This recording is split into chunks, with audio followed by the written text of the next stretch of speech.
کہنے لگے سونیا مجھے اللہ کی عزت کی قسم میں لفظ رسول اللہ نہیں کاٹوں گا، میں نہیں کاٹوں گا، مجھ سے کاٹا ہی نہیں جاتا، میں کیسے کاٹ دوں؟ تن تندور تے ہڈاں دا بالن اسی ہاواں نال تپایا، کپ کپ مکیاں پیڑے کیتے، عشق پلیتھن لایا، تن دا سالن من دی ہانڈی اتو لون صبر دا پایا، غلام فریدا وے میں ساری تیری، تینوں اجے یقین نہیں آیا؟ کوئی مسلمان نہیں، سارے ہندو تھے۔ اس نے نبی پاک صلی اللہ علیہ وسلم کے بارے میں معاذ اللہ کوئی ایسی بات کر دی؟ کوئی نہیں۔ ایک صرف نا پیچھے بیٹھا تھا ملانگ، اور جن کے پاس کئی رنگوں کا ڈنڈا نہیں ہوتا، اس کے کان میں نا آواز چلے گی، ملانگ بندہ، وہ ڈنڈا لے کے سٹیج پہ چڑھ گیا، کہتے میں نے ایک ہی مارا ہے پنڈت کے سارے میں، مارا ذرا صحیح کر کے۔ لوگ کہتے ہیں جی وہ حکم پر عمل کریں، آپ ادب کی بات کر رہے ہیں۔ مشکاہ شریف دیکھیے، نبی پاک صلی اللہ علیہ وسلم نے صلح کر لی قریش کے ساتھ مقام حدیبیہ پہ۔ صلح نامہ لکھنے کی ڈیوٹی مولا علی شیر خدا کی لگی۔ حضرت علی نے معاہدہ لکھا تو لکھا قریش اور محمد الرسول اللہ۔ پڑھیے سارے درود شریف صلی اللہ، محمد الرسول اللہ صلی اللہ علیہ وسلم اور قریش کے درمیان معاہدہ۔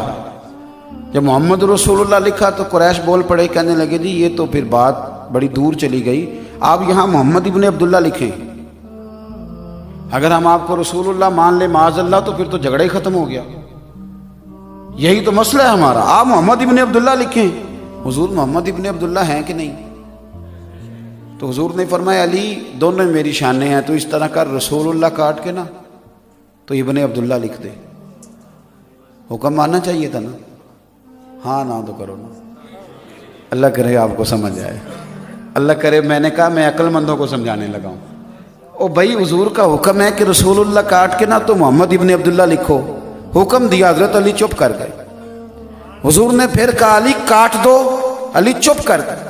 تیسری دفعہ کہا تو مولا علی شیر خدا آنکھوں میں آنسو، ہاتھ باندھ دیے، رو پڑے اور قسم اٹھائی، قسم ابھی اپنے قلم سے لکھا ہے، جو لکھنا جانتا ہے اسے کاٹنا بھی تو آتا ہے نا، لیکن حدیث میں موجود ہے، قسم اٹھا کے کہنے لگے سونیا مجھے اللہ کی عزت کی قسم میں لفظ رسول اللہ نہیں کاٹوں گا، میں نہیں کاٹوں گا، مجھ سے کاٹا ہی نہیں جاتا، میں کیسے کاٹ دوں؟ تن تندور تے ہڈاں دا بالن اسی ہاواں نال تپایا، کپ کپ مکیاں پیڑے کیتے، عشق پلیتھن لایا، تن دا سالن من دی ہانڈی اتو لون صبر دا پایا، غلام فریدا وے میں ساری تیری، تینوں اجے یقین نہیں آیا؟ غلام فریدا میں ساری تیری، میں ساری تیری، میں ساری تیری، نماز پڑھا کہ میں تین ول ویکھاں، مینوں تے کعبہ بھول گیا آئی، اب بھول گئیاں نہیں سب سوم صلاتاں، اکو یار دا فکر پہ آئی۔ کہا حضور نہیں کاٹا جاتا؟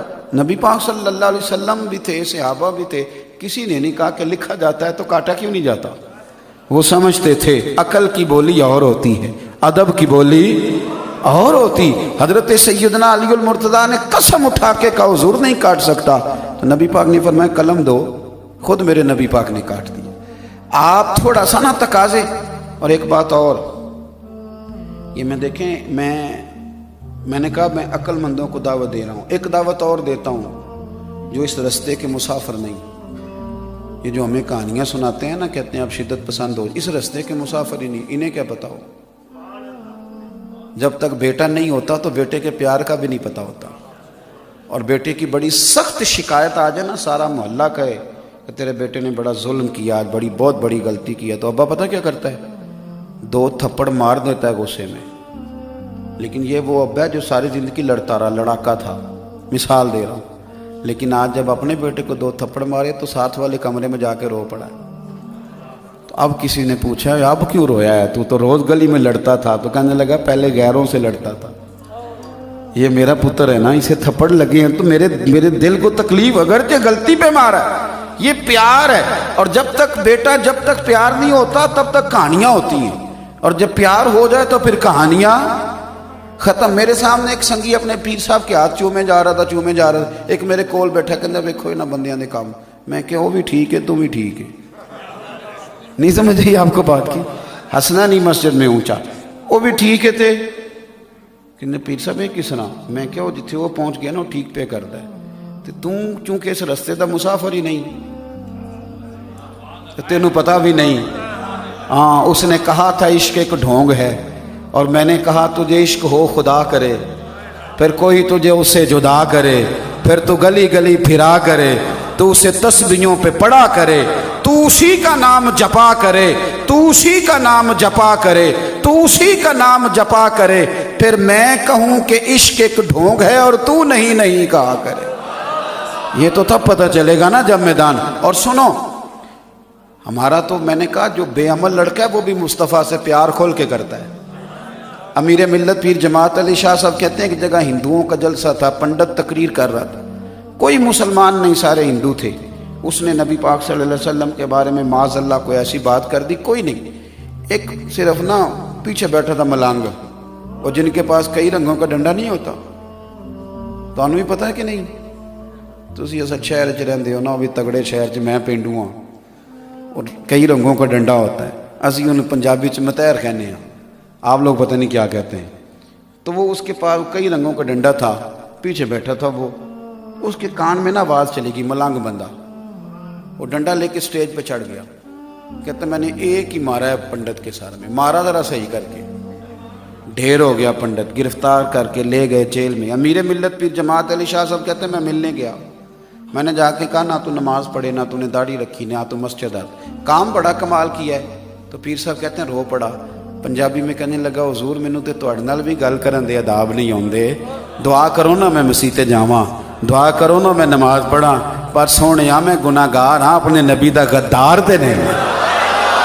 گناہگار اور غدار میں فرق ہوتا ہے، میں گناہگار ہوں، غدار تے نہیں.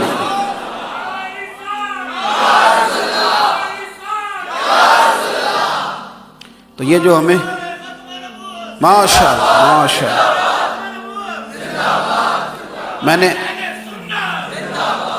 میں نے تھوڑی دیر پہلے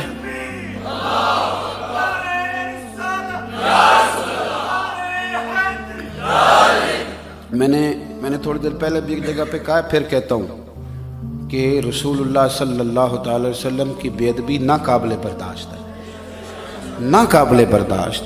اور یہ جو میں نے ابھی کہا ایک جگہ پہ، اور میں کئی دنوں سے کہہ رہا ہوں، ایک امام صاحب نے نا مسجد میں اعلان کر دیا کہ مسجد کی خدمت کرو، مسجد بن رہی ہے، ثواب کماؤ.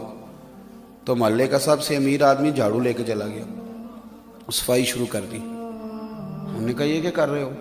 کہنے لگا جی وہ آپ نے تو اعلان کیا نا مسجد کی خدمت کرو ثواب ہوگا، امیر بندہ سب سے. تو امام صاحب نے وہ جھاڑو لے کے تو ایک غریب کو دیا، کہنے لگا یہ والا ثواب اسے لینے دے، تو لینٹر کا خرچہ دے، تو یہ والا ثواب لے. یہ جو آپ نے کہا نا وزیر اعظم صاحب نے اور فلانے نے کہ ہم مذمت کرتے ہیں، تو یہ مذمت والا ثواب آپ غریبوں کے کھاتے میں رہنے دیں. آپ مہربانی کریں، یہ تو میری طرح کا کوئی ماڑا بھی کر لے گا، آپ مذمت نہ کریں، آپ آنکھوں میں آنکھیں ڈالیں. ہاں آپ آنکھوں میں آنکھیں ڈالیں اور آپ انہیں بتائیں کہ ہمیں اور بھی بڑا کچھ آتا ہے. اس لیے کہ مسلمان پر جب نبی پاک کا نام لیا جائے تو اس کے رونگٹے کھڑے ہو جاتے ہیں، آنکھوں میں روشنی ہوتی ہے، اس کے دل میں نور ہوتا ہے. اور یاد رکھنا جب مصطفیٰ کی عزت کی بات آئے تو تمہیں درد دل سے کہتے ہیں، نہ پھر ہمیں بچے یاد آتے ہیں، نہ دولت یاد آتی ہے، نہ جوانی یاد آتی ہے، نہ ہمیں یار یاد آتے ہیں، اور نہ ہمیں اپنے وجود کی پرواہ ہوتی ہے. ہمیں یاد آتی ہے تو گنبد خضرا والے نبی کی عزت یاد آتی ہے، یہ پکی بات. اور نہ جب تک کٹ مروں میں خواجہ بطحا کی حرمت پر، خدا شاہد ہے کامل میرا ایمان ہو نہیں. تو اس لیے آپ اپنے جذبوں کو جوان رکھیں، آپ اپنے جذبوں کو تازہ رکھیں. اور میں روز جوانوں سے کہتا ہوں، پھر آپ سے کہتا ہوں، یاد رکھنا میرے بھائی، آپ حضرات عوام، جو یہ حکمران بیچارے جو ہوتے ہیں، یہ آپ کی قوت سے حکمران ہوتے ہیں. آپ اس بات کو سمجھیں. آپ اگر کسی چیز کو فروغ دیتے ہیں نا، آپ نے ایک کام بڑی پابندی سے کرنا ہے، ہر مقام پر مصطفیٰ کریم کے نام کو فروغ دینا ہے. اب نہ درود و سلام زیادہ پڑھنا شروع کر دو، اب فدا کا ابی و امی یا رسول اللہ نہ ہر گاڑی کے شیشے پہ لکھوا دو. اب نہ مہربانی کرو، اب آپ ہر جگہ، ہر گلی، ہر نگر نگر یا رسول اللہ کی بات کرنی شروع. اٹھتے چلتے پھرتے اعلیٰ حضرت فرماتے ہیں ذکر ان کا چھیڑیے ہر بات پر، ذکر ان کا چھیڑیے ہر بات پر، ذکر ان کا چھیڑیے ہر بات پر۔ ایک دفعہ نا ایک محفل میں ایک جگہ ولیمہ تھا، تو میں ولیمے میں داخل ہوا تو ایک صاحب نعت پڑھ رہے تھے، تو ایک بندہ کہنے لگا ایک تے تانوں کام ہی نعت آندا ہے۔ میں کہ یار تیرے تانے دا بڑا سواد ہے، ایک باری پھر ماری، تانوں کام ہی نعت آندا ہے۔ میں کہ یار ایک باری پھر، کیا بات ہے تیری، یہ تانا کتنا شاندار، پھر دے ایک دفعہ۔ کہنے لگا ہن تسی اس گل دا بھی مزہ لین لگ پے۔ اور میں نے کہا یہ ہمارا ذوق ہے نا، یہ دوبالا رہتا ہے اللہ کے فضل، جے کر یار دے نام دا ملے مینا انہوں چولی پا لئیے پنجے سٹیے نا۔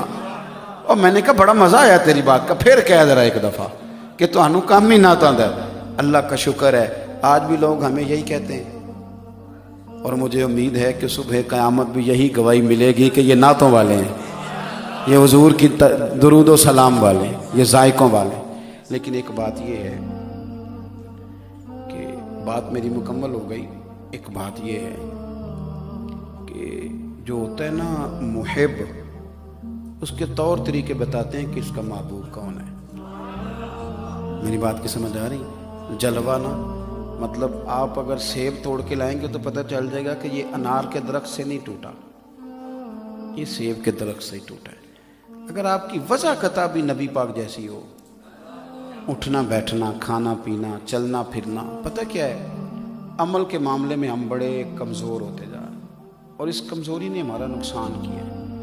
جو آدمی کہتا کچھ اور ہے اور کرتا کچھ اور ہے نا، وہ بڑا بے چین رہتا ہے، اور جو بندہ اپنی زندگی عمل کے ساتھ گزارتا ہے رب اسے سکون عطا کر دیتا ہے۔ جب آپ یہ کہتے ہیں نا کہ میں نماز پڑھے، لوگوں کہتے ہیں خود نہیں پڑھتے، تو آپ کو یوں لگتا ہے کہ آپ کوئی اداکاری کر رہے ہیں، آپ بے چین رہیں گے۔ اپنی زندگی، یہ عنوان تھا آج میرے ذمے جو میں نے عرض کر دیا، لیکن ایک بات یاد رکھنا، عمل ہوتا ہے، عمل ہوتا ہے۔ ہمارے کافر نہیں مانے گا، پتہ ہے ہمارا ماحول کیا ہے، وہ ہمیں اپنی مثال دیتے ہیں، کہتے ہیں یہ دیکھو ہمارے ہاں لوگ قانون کی پابندی کر رہے ہیں، تو ہم انہیں کہتے ہیں حضرت عمر کے زمانے میں بھی پابندی کرتے تھے۔ تو میرا خیال ہے کہ یہ بات بنتی ہوئی دکھائی نہیں دیتی، اس لیے کہ وہ جب اپنی مثال دے رہا ہے تو ہمیں بھی تو اپنی دینی چاہیے نا۔ میری بات کی سمجھ آ رہی؟ عملی طور پر اپنے آپ کو مضبوط کریں، یہ بھی تو ضروری ہے نا۔ عمل کا راستہ اختیار کریں گے، آپ بڑے اچھے رہیں گے، آپ بڑے ٹھنڈے رہیں گے، بڑے سکون میں رہیں گے۔ آپ کا لب و لہجہ، اٹھنا بیٹھنا چلنا، یہ سارا اس طرح کا ہو جو ہمارے نبی نے ہمیں بتایا۔ اور میں چونکہ بات ختم کرنے لگا ہوں، حضور کو کھانے کی ضرورت نہیں، حضور تو فرماتے ہیں میں رات اپنے رب کے پاس گزارتا ہوں، وہ مجھے کھلا بھی دیتا ہے پلا بھی دیتا ہے۔ پھر بھی سرکار نے جو یہاں بیٹھ کے کھانا کھایا ہے نا، وہ اس لیے کھایا کہ ہمیں کھانے کا طریقہ سمجھ میں آ جائے۔ تو سرکار نے تو ایک چیز، آپ کسی بھی ایک چیز پر حضور کی تعلیمات حاصل کرنا چاہیں تو آپ کو ملیں گی، شرط یہ ہے کہ ذوق بناؤ۔ اور میں آپ کو بتاتا ہوں، آپ یہ راستہ اختیار کر کے دیکھو، آپ کو مزہ آئے گا انشاءاللہ۔ توجہ ہے میری بات پر؟ آپ سنت شریعت کا راستہ اختیار کریں، آپ یقین کریں باقی ساری چیزیں آپ بھول جائیں گے۔ مزے پوچھنے کی ضرورت ہی کوئی نہیں کس طرح بیٹھنا ہے روٹی کھاتے وقت، موٹی سی بات ہے، پہلے ہاتھ دھونے، پھر ایک جو ہے ہم نے بچھا لینا پیر، دوسری ٹانگ کھڑی کرنی ہے، پھر ہم نے بسم اللہ شریف پڑھنی ہے، پھر ہم نے چھوٹے نوالے توڑنے ہیں، اس کو چبا آپ کو ضرورت ہی نہیں پڑے گی، ایک ذوق بن جائے گا۔ اس ذوق کے ساتھ اپنا وقت گزاریں۔